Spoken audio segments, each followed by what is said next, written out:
પરતઃ મુક્તિનો તાત્પર્ય છે કોઈ પણ દેવતાના આશ્રય દ્વારા મોક્ષ પ્રાપ્ત કરવાનો માર્ગ. જે પણ એક્સપેરિમેન્ટ દેવતા છે કોઈકનો આશ્રય લઈને, પરાશ્રયણ પર એટલે આપણાથી અન્ય કોઈક બીજું, આશ્રયણ એટલે એના આશ્રિત થઈને, એના શરણાગત બનીને મુક્તિ પ્રાપ્ત કરવાનો જે માર્ગ છે એને પરાશ્રય મોક્ષ કે પરતઃ મુક્તિનો માર્ગ મહાપ્રભુજી બતાવી રહ્યા છે. એ માર્ગ અંતર્ગત બે ઉપાય મહાપ્રભુજીએ બતાવ્યા કે એક તો મુક્તિ મળે શિવની ભક્તિ કરવાથી અને બીજી મુક્તિ મળે વિષ્ણુની ભક્તિ કરવાથી. થોડું આનું બેકગ્રાઉન્ડ સમજી લો કે આપણે ત્યાં ઉપાસના માર્ગ શાસ્ત્રની અંદર બતાવેલો છે કે જે ઉપાસના માર્ગ અંતર્ગત દેવતાઓની પૂજા અર્ચના કરવાથી ફળના રૂપમાં મુક્તિ પ્રાપ્ત થઈ શકે. મુખ્ય કયા પંચદેવોપાસન આપણે ત્યાં બતાવવામાં આવ્યું છે, જેમાં વિષ્ણુ, શિવ, દુર્ગા એટલે શક્તિ, ગણપતિ અને સૂર્ય, આ પાંચ દેવતાઓની ઉપાસના શાસ્ત્ર બતાવે છે હિન્દુઓને, હિન્દુ માત્રને. વિષ્ણુ, શિવ, દુર્ગા એટલે શક્તિ, પાર્વતી, કાલી, સરસ્વતી વગેરે બધાના રૂપમાં, તો શક્તિની ઉપાસના, ગણપતિ અને સૂર્ય, આ પાંચની ઉપાસનાનો પ્રકાર આપણે ત્યાં છે. શાસ્ત્ર કહે છે કે આમાં તમારી પાસે બે વિકલ્પ છે. એક વિકલ્પ એ છે કે પાંચે દેવતાઓની ઉપાસના તમે એક સાથે કરો, પંચદેવોપાસન કરો. પાંચે દેવતાની ઉપાસના પૂજા રોજ પોતાના ઘરમાં કરવાની. ઉપાસના માર્ગનો મતલબ મંદિરોમાં જવું, દર્શન કરવા જવું કે મંદિરોની અંદર જઈને ભેટ નાખી આવી, કે વર્ષે દાડે એકાદ વ્રત કરી લેવાનું કે આજે શિવરાત્રી કરી, કાલે નવરાત્રી કરી, પરમ દિવસે ગુરુવાર રાખી લીધો ને કાલે મંગળવાર રાખી લીધો, આવું બધું નહીં. પ્રક્રિયા પ્રમાણે રોજ પોતાના ઘરમાં પાંચે દેવતાઓની પૂજા કરવી, આ પંચદેવોપાસન છે. શાસ્ત્ર બીજો વિકલ્પ એ આપે છે કે પાંચ દેવતાઓની ઉપાસના કરતા કરતા કોઈ દિવસ તમને એવું લાગે કે આ પાંચ દેવતાઓમાંથી કોઈ એક દેવતાની પૂજા કે ઉપાસના કરવી મને વધારે પસંદ છે, અથવા એ દેવતાના વિષયમાં વાંચવાથી, જાણવાથી, સમજવાથી કોઈ એક દેવતાની અંદર આપણી નિષ્ઠા જો વધારે દ્રઢ થઈ જાય, ત્યારે બે વિકલ્પ શાસ્ત્ર આપે છે કે એક તો એવી ઉપાસના કરો કે જેમાં કોઈ એક દેવતા મુખ્ય હોય અને અન્ય ચાર દેવતાની ગૌણ ઉપાસના થાય. જે મને એવું થાય કે મને શિવની ઉપાસના કરવી છે, પાંચમાંથી મને શિવ વધારે ગમે છે, તો તમે એક વિકલ્પ તમારી પાસે એ છે કે શિવની પણ પૂજા કરો અને સાથે સાથે અન્ય ચારે દેવતાઓની પણ ઉપાસના કરો, પરંતુ એનો પ્રકાર ગૌણ થઈ જાય, મુખ્યતા શિવની ઉપાસનાની થઈ જાય. એક આ વિકલ્પ છે. બીજો વિકલ્પ એ છે એક નૈષ્ઠિક દેવોપાસન, એટલે પાંચ દેવતાઓમાંથી કોઈ એક દેવતાને પસંદ કરી લો, અન્ય ચારે ચાર દેવતાઓની પૂજા અર્ચના કરવાનું છોડી દો અને કોઈ એક જ દેવતાની ઉપાસના કરવાની, પૂજા કરવાની અને એક દેવતા પાસેથી મુક્તિ પ્રાપ્ત કરવાની અભિલાષા રાખવાની કે આ દેવતા મને પૂજાના બદલે મોક્ષ પ્રદાન કરે. એ જ દેવતામાં મોક્ષ મળે. જેમ હું શિવની ભક્તિ કરું તો શિવ મને એમની ભક્તિના બદલામાં કૈલાશ લોકમાં મુક્તિ આપે, કે હું વિષ્ણુની પૂજા કરું તો વિષ્ણુ એમની પૂજાના બદલામાં મને ગોલોકધામની અંદર ફલ આપે, કે ગણપતિની કરું કે શક્તિની કરું તો એ દેવતાઓ પોતપોતાના લોકમાં મને મુક્તિ આપે. એવી આકાંક્ષાથી પાંચેમાંથી કોઈ પણ એક દેવની ઉપાસના કરવી. આ ત્રણેય વિકલ્પો શાસ્ત્રે આપણને આપ્યા છે. મહાપ્રભુજી બતાવેલા નથી, શાસ્ત્ર બતાવેલા છે. આ વિષ્ણુ છે તો આપણે વૈષ્ણવ કહેવાય, શિવ છે તો શૈવ કહેવાય, પછી દુર્ગા છે તો શાક્તમાં, તો ગણપતિ ને સૂર્યની ઉપાસના કરી તો ગાણપત્ય અને સૌર્ય, ગાણપત્ય સંપ્રદાય અને સૌર્ય સંપ્રદાય. સૌર્ય મોઢેરામાં, કોણાર્કમાં સૂર્ય મંદિરો છે ને, એ બધા સૂર્યની ઉપાસના કરનારા લોકો આપણે ત્યાં પહેલા હતા. એ સંપ્રદાય હવે પ્રચલિત નથી રહી ગયો. એ સંપ્રદાયના અનુસરણ કરનારા લોકો હવે ખતમ થઈ ગયા. પણ પહેલી જમાનામાં હતું. તો શાસ્ત્રે આપણને આ બધા વિકલ્પો આપ્યા છે. હા, તો એમના પુરાણો પણ અવેલેબલ હતા ને? છે ને. બધા જ દેવતાઓની મહાત્મ્ય બતાવનારા પુરાણો, શાસ્ત્રો, એમની પૂજા પદ્ધતિ બતાવનારા તંત્ર શાસ્ત્ર બધું જ છે. તો તાત્પર્ય એ છે કે આ પાંચે દેવતાઓની ઉપાસના એક સાથે કરવી, પાંચમાંથી કોઈ એકને મુખ્ય માનીને અન્ય ચારની ગૌણ ઉપાસના કરવી, અને પાંચમાંથી કોઈ એકને પસંદ કરીને નૈષ્ઠિક બનીને એ એક દેવની જ ઉપાસના કરવી. આ ત્રણેય વિકલ્પો આપણે ત્યાં શાસ્ત્રે આપણને બતાવ્યા. પણ આજકાલ લોકો કરે છે એવી રીતે નહીં. અને આજે આપણને અહીંયા દેખાયા, કાલે આપણે કોઈ બીજી જગ્યાએ દેખાયા, પરમ દિવસે કોઈ ત્રીજી જગ્યાએ દેખાયા, એવું નહીં. જેમ આપણે આપણા ઘરમાં રોજ ઠાકોરજીની સેવા કરીએ છીએ, એ રીતે જે પણ દેવતાઓની તમે ઉપાસના કરો, એ ઉપાસના પોતાના ઘરમાં, પોતાના પરિવારની સાથે, પોતાના શરીરથી રોજ કરવાની. જે શાસ્ત્રીય જે ઉપાસનાનો પ્રકાર છે એ આ છે. મંદિરમાં દર્શન કરવા માટે જવું કે વ્રત કરી લેવા, આવું જે અત્યારે આપણને ઉપાસનાનો પ્રકાર બતાવે છે એ શાસ્ત્રીય પ્રકાર નથી. એવી રીતે ન ચાલે. આપણે ત્યાં ભારતમાં કોઈ દિવસ સામૂહિક મંદિરો કે દેવાલયોનો પ્રકાર હતો જ નહીં. એ દેવાલયો જે બનાવવામાં આવતા, એ મારી પાસે અચાનકથી ઘણું બધું દ્રવ્ય આવી જાય તો પોતાના દ્રવ્યના સારા વિનિયોગ માટે બનાવવા. અને એ દેવાલયો જે છે એની અંદર પાઠશાલા, ગૌશાલા, વેદનું અધ્યયન અધ્યાપન થઈ શકે એવું સ્થાન, એ મંદિરનું પોતાનું તળાવ, એ મંદિરની અતિથિનું સ્થાન, એ બધું જ પરિસરની સાથે દેવાલયોનું નિર્માણ થતા હતા. જેટલા પણ જૂના દેવાલયો આપણે જોઈ લઈએ ભારતમાં, નવા મંદિરો દર ગલીની બહાર બની જાય છે એની વાત નથી, પણ જેટલા પણ જૂના દેવાલયો છે એમાં એ દેવતાને રહેવા માટેનું આ બધું જ ત્યાં હતું. અને એ એક ઇન્સ્ટિટ્યુશનની જેમ કામ કરતા કે જ્યાં લોકોને એક સાથે બધી જ વસ્તુ મળી જતી. ભણવાનું પણ મળી જાય, મંદિરમાં જઈને શીખવાનું પણ મળી જાય, એક દેવતાને માનનારા લોકોને એકબીજાની સાથે હળવા મળવાનું સ્થાન પણ એ થઈ જાય. જ્યાં જઈને એ લોકો એ દેવતાની ભક્તિ કરે, એની પરિચર્યા કરે, ત્યાં જઈને એ દેવતા સંબંધી ભગવત ચર્ચા વગેરે કરવું, સત્સંગ, શાસ્ત્રનું અધ્યયન, પઠન, વિદ્યાર્થીઓનું આવાસ, અતિથિઓનું આવવું જવું, ગોપાલન, વેદનું સંરક્ષણ, આ બધા જ કાર્યો એ દેવાલયોના આનુષંગિક પ્રવૃત્તિ તરીકે થતા. અને એક ગામની અંદર એક દેવાલય હોવું એ જમાનામાં બહુ મોટી વાત હતી કે કોઈ લોકો અચાનકથી કરોડો રૂપિયા કમાવી લે, કે રાજાઓ યુદ્ધ જીતીને આવે અને ઘણી બધી ધન સંપત્તિ ભેગી કરીને આવે, તો એ સંપત્તિના સદવિનિયોગ માટે એ લોકો એવા દેવાલયોનું નિર્માણ કરતા હતા. પણ એ દેવાલયોનું નિર્માણ લોકોની ઇન્ડિવિજ્યુઅલ સેવા પૂજા માટે નહીં હતું, એક ઇન્સ્ટિટ્યુશન હતી. અને એ દેવાલયોમાં જનારા લોકો પણ પોતાના ઘરની જે નિત્ય પૂજા હતી એ તો કરતા જ, અને કરીને ત્યાં જતા. હવે આપણે લોકો પોતાના ઘરમાં કઈ નથી કરતા, એક ફોટો લગાડી દઈએ અને સમય મળે ત્યારે દીવાબત્તી કરી દઈએ બે ટાઈમ. એ ટ્રેડિશન ભારતની ટ્રેડિશન નથી. તાત્પર્ય એ છે કે જેમ આપણને મહાપ્રભુજી ઠાકોરજીની સેવા બે સમય રોજ કરવા માટે આજ્ઞા આપી છે, આપણે ત્યાં ભગવત સેવાનો જેવો નિત્યનો ક્રમ છે, એ ક્રમ પુષ્ટિ માર્ગનો કોઈ નવો ક્રમ નથી. આવી દેવોપાસના દરેક હિન્દુએ પોતાના ઘરમાં પોતાના ઈષ્ટદેવની રોજ કરવી જ જોઈએ. આપણી પદ્ધતિ પૂજાની છે, એમની પૂજાની પદ્ધતિ હોય, પણ જે કોઈ પણ પદ્ધતિ હોય, પોતાના ઘરમાં પોતાના દેવ વિગ્રહની ઉપાસના નિત્ય કરવી જોઈએ. મંદિરમાં જવાથી ઉપાસના ફૂલફિલ થતી નથી. આ હિન્દુ ધર્મની જ પ્રણાલી નથી. એટલે પુષ્ટિ માર્ગમાં કઈ નવું મહાપ્રભુ જે બતાવ્યું હોય ગ્રહ સેવા બતાવીને, એવું કઈ જ નથી. બસ એ બ્રજલીલાની ભાવનાથી આપણે કરીએ છીએ એટલું પરિવર્તન છે ખાલી. એટલું આપણા પુષ્ટિ માર્ગના સંપ્રદાયની સેવા સંબંધી કોઈ નવીન વાત છે. બાકી આ રીતે પોતાના ઈષ્ટદેવની ઉપાસના કે પૂજા દરેક વ્યક્તિએ પોતાના ઘરમાં રોજ કરવી જોઈએ.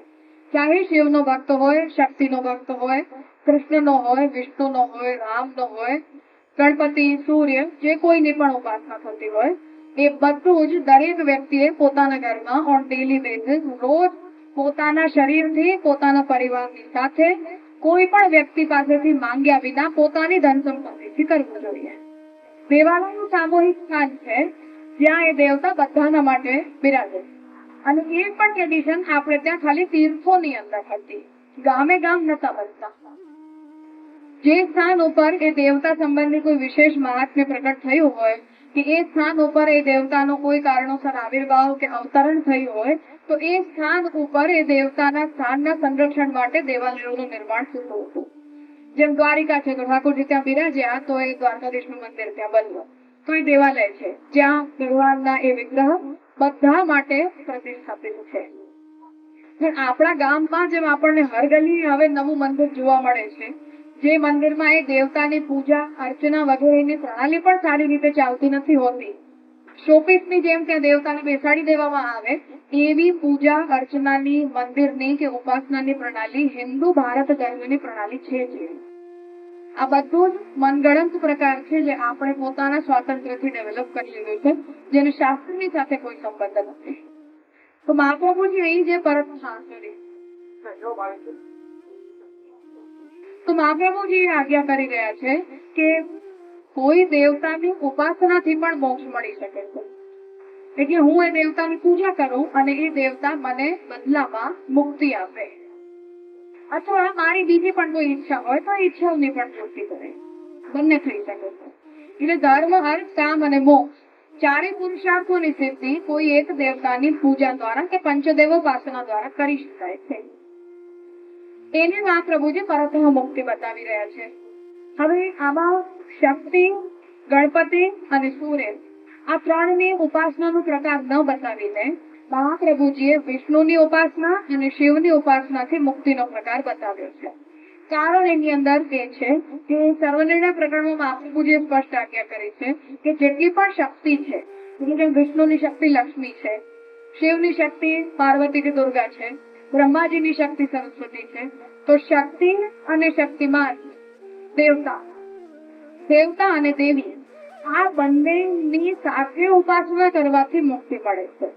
શક્તિની સ્વતંત્ર ઉપાસનાથી ઉત્તમ કક્ષાની મુક્તિ નથી મળતી.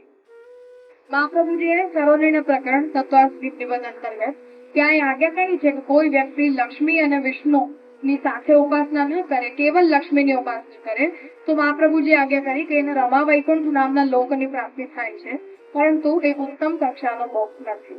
લક્ષ્મી અને નારાયણ બંનેની સાથે ઉપાસના કરવાથી સારી મુક્તિ મળે છે.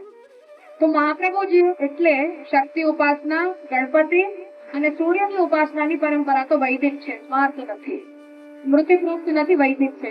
સૂર્ય મિત્ર એ વૈદિક દેવતા છે. એમથી વરુણ અને સૂર્ય આ ત્રણ વૈદિક દેવતાઓ છે. વિષ્ણુ, શિવ અને શક્તિ પૌરાણિક દેવતાઓ છે. એટલે સૂર્યની, ગણપતિની અને શક્તિની ઉપાસનાનો પ્રકાર મહાપ્રભુજી અહીંયા ન બતાવીને વિષ્ણુ અને શિવની ભક્તિથી મળનારી મુક્તિનો પ્રકાર પરતઃ મોક્ષ અંતર્ગત બતાવ્યો છે. થયું આટલું સ્પષ્ટ? હા.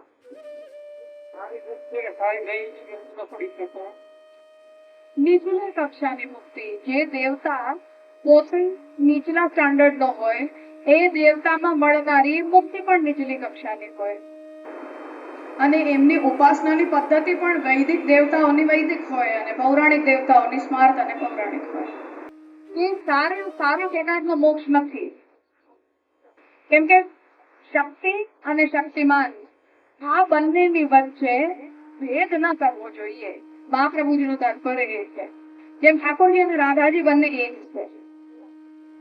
કોઈ નથી હું તો કૃષ્ણનું છું કઈ નહીં, હું ખાલી રાધાજીની પૂજા કરે, તો કેવો ભાવ કહેવાય? જે શક્તિ શક્તિમાનની શક્તિ છે, શક્તિમાન અને શક્તિ એટલે દેવતા અને દેવી એ બંને એકબીજાથી અભિન્ન છે, એમને તોડીને કોઈ એકની ઉપાસના ન કરવી જોઈએ. એટલે શક્તિની ઉપાસનાનો જે સ્વતંત્ર માર્ગ છે એ રાજસી કે તામસી નેચરનો છે, સાત્વિક માર્ગ નથી ને જેનાથી મુક્તિ મળશે. કેમ કે શક્તિ રહે તો શક્તિમાનની સાથે જ છે, અલગ તો રહેતી નથી. તો મહાપ્રભુજીએ આનો વિસ્તાર સર્વનિર્ણય પ્રકરણમાં છે. સર્વનિર્ણય પ્રકરણના સાધન પ્રકરણમાં અને પ્રમેય પ્રકરણમાં. જેમને અત્યારે આપણે એની ડિટેલમાં નથી જઈ રહ્યા, જેમને વધારે જિજ્ઞાસા હોય ત્યાં જોઈ લેજો. સાથે મહાપ્રભુજીનો અહીંયા એ છે કે એટલે ગણપતિ, સૂર્ય અને શક્તિ આમની ઉપાસનાની જે પ્રક્રિયા છે એને મહાપ્રભુજી અહીંયા કન્સિડર ન કરીને વિષ્ણુ અને શિવની ઉપાસનાથી મળનારી મુક્તિનો પ્રકાર બતાવ્યો છે. બીજું કારણ એ છે કે ઇન્દ્ર વગેરે બધા જ દેવતાઓ ભગવાનની વિભૂતિ કહેવાય છે, ભગવાનની શક્તિઓ કહેવાય છે. જ્યારે બ્રહ્મા, વિષ્ણુ અને શિવ આ ત્રણેય ભગવાનના અવતાર છે. જેમ મત્સ્યાવતાર, કચ્છપ, રામ, કૃષ્ણ, પરશુરામ, બુદ્ધ, વરાહ આ બધા જે રીતે ભગવાનના લીલાવતારો છે એ રીતે બ્રહ્મા, વિષ્ણુ અને શિવ આ ત્રણેય ભગવાનના ગુણાવતાર છે. એટલે એમની દેવતાઓની પણ ઘણી બધી કોટી છે. કેટલાક દેવતાઓ કર્મ કોટીના હોય છે, કેટલાક દેવતાઓ નિત્ય કોટીના હોય છે. કર્મ દેવતાનો મતલબ એ છે કે હું બહુ સારા ઉત્તમ કર્મ કરું તો જેમ આપણે ત્યાં મિનિસ્ટ્રીની અંદર પ્રમોશન કેવી રીતે થાય કે જેમ નરેન્દ્ર મોદી થોડા વર્ષો પહેલા ભારતના પ્રધાનમંત્રી બન્યા એની પહેલા ગુજરાતના મુખ્યમંત્રી હતા. મુખ્યમંત્રી તરીકે એમણે બહુ સારું કામ કર્યું એક રાજ્ય માટે, એટલે એમને પ્રમોટ કરીને આખા દેશના મુખ્યમંત્રી તરીકે, પ્રધાનમંત્રી તરીકે જનતાએ પસંદ કર્યા. આ જેમ આપણું પ્રમોશન થાય એવી રીતે દેવતાની અંદર પણ આવી કોટીઓ હોય છે. તો મનુષ્ય તરીકે હું જયારે બહુ સારા કર્મ કરું તો મને કર્મ દેવતાની પોઝિશન મળી શકે. જેવી રીતે નરેન્દ્ર મોદી મુખ્યમંત્રીમાંથી પ્રધાનમંત્રી બની ગયા. એ કર્મ દેવતાઓ કર્મને કારણે જ દેવતાની પોસ્ટ મળે છે કે જેમ મેં 100 પુણ્ય કર્મ કર્યા હોય એ 100 પુણ્ય કર્મને ભોગવવા પૂરતો સમય મને એ દેવતાની પોઝિશન મળે. એ પુણ્ય કર્મ જયારે ક્ષણ થઈ ગયા ત્યારે ફરીથી મનુષ્ય દેવા જન્મ થઈ જાય. કેટલાક દેવતાઓ નિત્ય હોય છે કે જે લોકો ભગવાનની શક્તિ છે, ભગવાનની વિભૂતિઓ છે. એ બધા દેવતાઓ ભગવદ આજ્ઞાથી સૃષ્ટિના સંચાલનનું કાર્ય કરતા હોય છે. એ દેવતાઓની પણ પૂજા ઉપાસનાનો પ્રકાર બતાવેલો છે. ઘણા બધા નાના મોટા દેવતાઓ છે. આજે એ બધા દેવતાઓ પ્રાકૃત છે, પ્રકૃતિમાંથી બનેલા છે. જેમ એક મનુષ્ય યોની છે, પશુ યોની છે, પક્ષીની યોની છે, વૃક્ષની યોની છે, એવી રીતે અસુર યોની પણ છે અને દેવ યોની પણ છે. આપણા કરતા વધારે શક્તિ વાળા છે, આપણા કરતા લાંબુ જીવે છે, આપણા કરતા કોઈ અલગ દુનિયાની અંદર રહી રહ્યા છે, પરંતુ એ પણ એક પ્રકારની યોની જ છે. અને એ બધા જ દેવતાઓ પોતપોતાનો સમય જયારે પૂરો થઈ જાય ત્યારે એ સ્થાનને ખાલી કરીને જતા રહે. ત્યાં નવો દેવતા, નવો વ્યક્તિ આવી જાય છે. તો મહાપ્રભુજી એ બધા દેવતાઓની ઉપાસના, એમનાથી મળનારા ફલોને પણ અહીંયા કન્સિડર નથી કર્યા, કેમ કે એટલા નાના નાના ક્ષણભંગુર જે ફલો છે એને મહાપ્રભુજી ઉત્તમ માનતા જ નથી, કેમ કે અહીંયા પ્રકરણ ગ્રંથ છે એટલે. બાકી આ બધા જ દેવતાઓની ઉપાસના શું કરાય ન કરાય, એનાથી શું ફળ મળે, આ બધો જ વિષય સર્વનિર્ણય પ્રકરણમાં મહાપ્રભુજીએ વિસ્તારથી બતાવ્યું છે. નથી તો પુરાણ પંચમ વેદ છે. પુરાણનું પ્રામાણ્ય વેદ જેટલું જ પ્રામાણ્ય છે. તો તાત્પર્ય એ છે કે એટલું એ બધા નાના મોટા દેવતાઓની ઉપાસનાને પણ મહાપ્રભુજી અહીંયા ન બતાવીને શિવ, વિષ્ણુ અને બ્રહ્મા જે 3 ભગવાનના ગુણાવતાર છે, ઈશ્વર કોટીના દેવતાઓ છે, ભગવાનના સામર્થ્યથી સંપન્ન છે, એ દેવતાઓની ઉપાસનાથી મળનારી મુક્તિ ઉત્તમ પ્રકારની મુક્તિ છે. એટલે એ મુક્તિને મહાપ્રભુજી અહીંયા આપણને સમજાવી રહ્યા છે. વૈદિક દેવની ઉપાસના યજ્ઞાત્મક હશે ને? યજ્ઞાત્મક એટલે ઈ તો અત્યારે પ્રિવેલિંગ નથી. ત્રિવેલિંગ જ નથી. એ બધા જ દેવતાઓ યજ્ઞ દ્રવ્ય રૂપ છે. એટલે જેમ યજ્ઞનો એક અધિષ્ઠાતા દેવતા હોય એ રીતે એ યજ્ઞ દ્વારા જ એમની ઉપાસના થાય છે. આપણે જે રીતે પૂજા ઉપાસના કરીએ એ રીતે વૈદિક દેવતાઓની પૂજા નથી થતી. તો આ કારણ છે કે મહાપ્રભુજીએ અહીંયા બીજા બધા દેવતાઓની ભક્તિ કે એમનાથી થનારી ઉપાસના, મુક્તિ એ બધાને ન બતાવીને બ્રહ્મા, વિષ્ણુ અને શિવ આ ત્રણેય દેવતાઓ દ્વારા મળનારા પરતઃ મુક્તિના પ્રકારને અહીંયા સમજાવ્યો. જે રજપૂતો ઇન્દ્ર પૂજન કર્યું હતું એ ક્યાં હતા? વૈદિક હતું.